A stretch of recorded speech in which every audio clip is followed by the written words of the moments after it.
అందరికీ శనార్థులా ముందుగానైతే రైతాంగానికి రైతులకైతే వాళ్ళ పాదాలకు శనార్థి చెప్పుకొని ఇవాళ రైతుల కష్టాలు ఏవేవి ఉన్నాయో ఒక్కసారి వాటి గురించి అయితే మనం అయితే మాట్లాడుకోవాల్సిన అవసరం అయితే తప్పగానే ఉన్నది. కాబట్టి ముందుగానైతే మిర్రర్ టీవీకి అయితే స్వాగతం చెప్పుకొని వార్తనైతే స్టార్ట్ చేద్దాములా. రైతులు పడుతున్నటువంటి గోసలే కావచ్చు, రైతులు పడుతున్నటువంటి ఇబ్బందులే కావచ్చు, రైతులైతే ఆగమాగమైపోతున్నటువంటి తీరే కావచ్చు, తెలంగాణ రాష్ట్రం గురించి మనము ఈ రైతాంగాన్ని గురించి అయితే తప్పకుండా తెలుసుకోవాలి. రాష్ట్ర ప్రభుత్వం చేసేటువంటి పేదల మీద ఇండైరెక్ట్గా దాడులే చేస్తున్నది, రైతుల మీద గొంగట్ల చెప్పు పెట్టుకొచ్చినట్టే కొడుతున్నది. మరి మీదికు చూసేదందుకేమో గొంగడి ఎండకు గప్పుతున్నట్టు లోపలికి వచ్చేది ఎవరికి అర్థమవుతలేదు. అంటే రైతుల కడుపులు కొడుతున్నది ఈ కాంగ్రెస్ పార్టీ ప్రభుత్వము. మరి గట్లా రైతన్నలు వెనకకైనప్పుడు, రైతన్నలు మోసపోయినప్పుడు, మోసపోతే గోసపడతారు. కాబట్టి మరి ఈ రైతాంగాన్ని, ఈ రైతన్నలను ఎవరు ఆదుకోవాలి? మరి ఇక్కడనే రైతులకు అండగా గులాబీ దండు.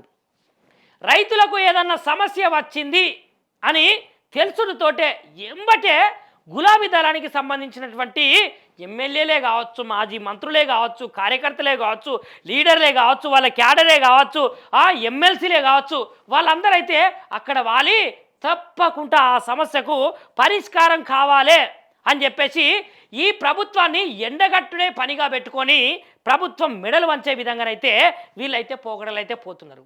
మరి గట్లాంటి రైతాంగానికి అండగా ఉంటున్నటువంటి గులాబీ దళం మీదనైతే చాలా మంది అక్కసుతోటి వాళ్ళు ఏడుపే ముంగడ పడుతున్నట్టు, ఏమైనా వీళ్ళు మంచి చేస్తే వాళ్ళు అస్సలకే ఊరవరు.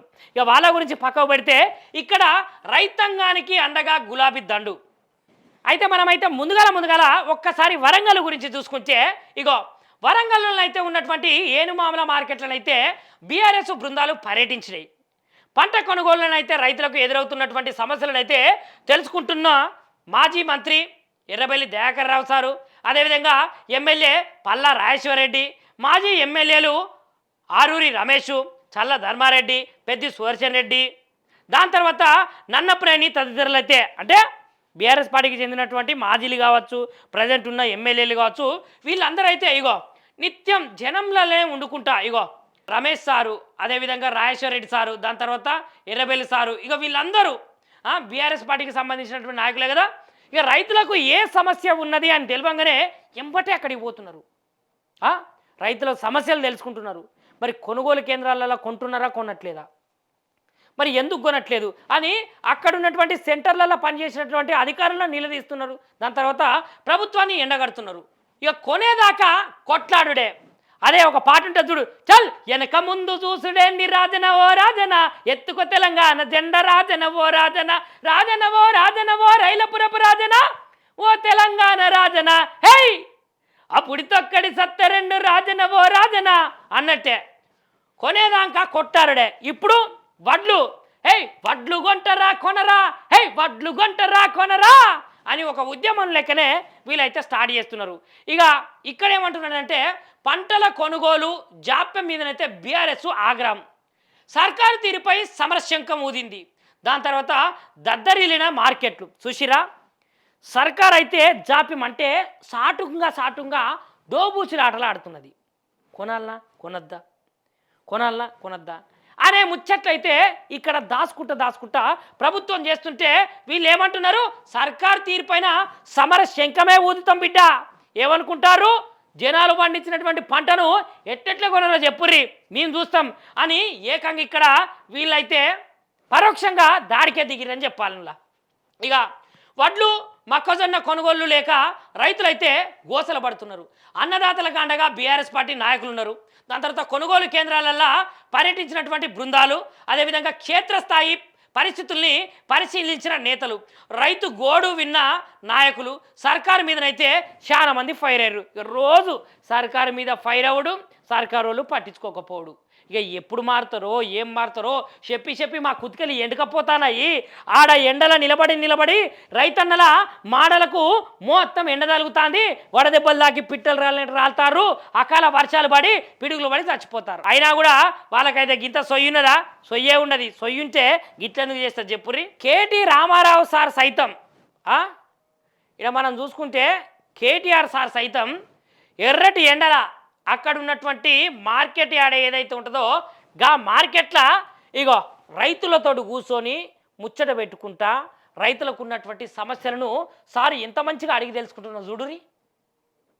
మరి పెద్ద అయినా నీకేం కష్టం ఉన్నది, నువ్వేం పంట వేసినావు, మరి నీ పంటను ఎందుకు కొట్టలేరు, మరి ఏ విధంగా ప్రభుత్వము నిన్ను ఇబ్బందులకు గురి చేస్తున్నది, మరి ప్రభుత్వము మారింది కదా ఇప్పుడేమన్నా మనకు లాభమైందా కాలేదా, మళ్ళీ కేసీఆర్ సార్ రావాలనా లేదంటే ఏ ప్రభుత్వం రావాలి అని ఇగో ఈయన కదా నిజమైన లీడర్ అంటే జనాల దగ్గరికి పోయి జనాల సమస్యను ఎంత మంచిగా చూడురి.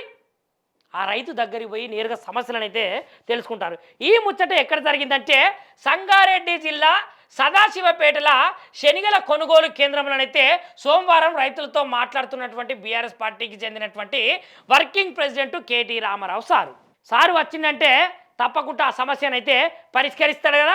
ఇక్కడ కూడా సేమ్ ఘటనే సమస్యల పరిష్కారానికై తెలంగాణ రాష్ట్ర ప్రభుత్వంలో ఉన్నటువంటి బీఆర్ఎస్ ప్రభుత్వము రైతుల పట్ల నిలబడి ప్రభుత్వానికి వ్యతిరేకంగా రైతులకు ఇచ్చినటువంటి హామీలను నెరవేర్చాలే అని సారు నిరంతరం బరిగీసి బరిలనే కొట్లాడుతున్నాడు.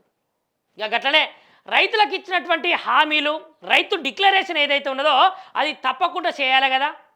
రేపు 6వ తారీఖు అంటే వరంగల్లో అయితే బీఆర్ఎస్ పార్టీ వాళ్ళు ఒక సభ పెడుతున్నారు. రైతు డిక్లరేషన్ చేసిన తర్వాత రైతులకు మొండి చెయ్యి చూపించింది కాంగ్రెస్ పార్టీ అని మళ్ళొక మళ్ళక రైతులందరికీ గుర్తు చేసి రైతులను ఏకం చేసి జంగు సైరను ఊదబోతున్నది బీఆర్ఎస్ పార్టీ. అదేవిధంగా తెలంగాణ రాష్ట్రంలో ఉన్నటువంటి రైతాంగం మొత్తం మరి చూడాలి ఏ విధంగా జరుగుతుంది ఎట్లా జరుగుతుందని. గోసపడుతున్న రైతులకు మద్దతుగా కదం తొక్కుదాం. నిజానికి రైతన్నలు గోసపడుతుంటే ఏ ప్రభుత్వమైనా చూస్తుందా చెప్పుర్రి. మరి అట్లాంటి ప్రభుత్వము సోద్యం చూస్తుంటే కదం తొక్కుకుంటా మేము నడుస్తాం అని చెప్పేసి కేటీ రామారావు సార్ బృందము అదేవిధంగా రైతన్నలు వాళ్ళ పార్టీకి సంబంధించినటువంటి నాయకులు అయితే అంటున్న విషయము. ఇగో వారం రోజుల పాటు కొనుగోలు కేంద్రాల వద్దే మకాం.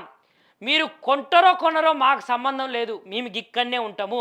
మా వడ్లు కొనేదాకా, మా మొక్కజొన్నలు కొనేదాకా, మా జొన్నలు కొనేదాకా, మా శనిగలు కొనేదాకా అని చెప్పేసి ఇక్కడనే వారం రోజుల పాటు మకాం వేస్తామని చెప్తున్నారు. ఇగో వడ్లు మొక్కజొన్నలు శనిగలు కొనుగోలుకైతే సర్కారుపై ఒత్తిడి. అప్పటికీ కొనకపోతే ప్రభుత్వము ఆఫీసుల వద్దే బైఠాయింపులు. రైతులతో కలిసి కాంగ్రెస్ సర్కారును అయితే ఉక్కిరి బిక్కిరి చేద్దామట. బీఆర్ఎస్ శ్రేణులకైతే working president KT Rama Rao sir అయితే పిలుపునిచ్చిండు. ఏడికెళ్ళి సదాశివపేట శనిగల కొనుగోలు కేంద్రం దగ్గరనైతే సారు సందర్శించి ఈ ముచ్చట్లని మాట్లాడిండు. ఇక చూసిర్రా సారు ఇట్లా మాట్లాడింది కదా. ఇక మరి ఈ వారం రోజుల పాటు ఏం జరుగుతుందో రేపే రైతు డిక్లరేషన్ సభ రైతు సదస్సు పెడుతున్నారు కదా. మరి ఆ సదస్సులో రైతులు ఏమైనా మేల్కొని మళ్ళీ ప్రభుత్వం మీదకి వ్యతిరేకంగా పోయి మరి ఏమైనా ధర్నాలు లేదంటే కార్యక్రమాలు లేదంటే రాస్తారోకలు ఇట్లా చేసే విధి విధానాలు ఏమైనా కనపడతాయో మనమైతే చూడాలి. రేపు ఏ విధంగా సభ సక్సెస్ అవుతుంది, రైతులు ఏ విధంగా మరి బీఆర్ఎస్ పార్టీ వైపు మొగ్గు చూపుతారు. అదేవిధంగా సీఎం రేవంత్ రెడ్డి కూడా సేమ్ ఒక సభ పెడుతున్నాడట. అప్పుడు కూడా గట్లనే పెట్టిండు, ఇప్పుడు కూడా గిట్నే పెడతారట. మరి ఆ సభకు వచ్చేటోళ్ళు ఆ సభకు వస్తారు, ఈ సభకు వచ్చేటోళ్ళు ఈ సభకు వస్తారు. కానీ రైతుల పట్ల నిలిచి కొట్లాడి పోరాటాలు చేసేది ఏ ప్రభుత్వమో ఒక్కటి గుర్తుపెట్టుకోండి జనాలారా.